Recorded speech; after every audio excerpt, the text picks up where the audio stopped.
Rita Anjani bersama dengan Viva Yoga. Ini adalah Bima Arya. Yan, mungkin kita bisa mendengarkan bersama apa yang pertama, Bapak Presiden terpilih menyampaikan terima kasih karena sudah berkenan untuk bersedia untuk bergabung di pemerintahan beliau ke depan. Dan yang kedua, secara khusus Bapak Presiden menyampaikan arahan kepada saya ya, untuk fokus kepada efisiensi sistem pemilu, pelaksanaan pilkada, karena selama ini dinilai tidak efektif, tidak efisien, ya, banyak pemborosan di sana. Dan Pak Presiden juga ingin agar ada sinkronisasi pemerintahan daerah, gitu ya. Jadi ya, insya Allah dengan pengalaman saya sebagai kepala daerah dan juga dulu mantan pengamat politik, ya, siap untuk memberikan kontribusi bagi pemerintahan mendatang dan fokus betul untuk akselerasi optimalisasi pemerintahan daerah. Berarti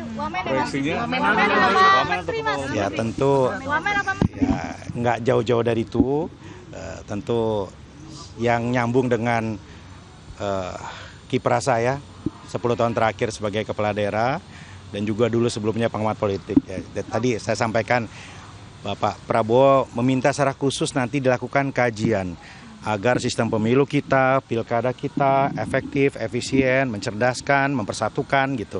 Karena memang selama ini tidak saja sebagai pengamat politik, sebagai kepala daerah, ya sebagai juga yang pernah bertarung itu merasakan ya betapa rumitnya dan biaya tingginya politik kita. Jadi ke depan harus ada pembenahan dan evaluasi. Insya Allah siap, mendampingi siapapun siap. Mas Bima, tadi dihubungin jam berapa, Mas? Baru kok jam 12. Ya. Berarti besok ke Hambalang ya, Mas? Belum tahu, belum ada arahan. Konfirmasi penegasan bahwa sejauh ini jatapan sebagai Wamen 3. Berapa, Mas? Kan ada Pak Zul, ada Bang Yandri, ada Mas Yoga, ya. Nanti masih ada lagi datang satu lagi. Siapa? Ya nanti lihat saja, nanti lihat saja, ya. Okay. Saya nggak berani mendahului. Ya. Terima kasih semua ya. Terima kasih. Selamat. Batiknya beda, Mas. Batiknya beda.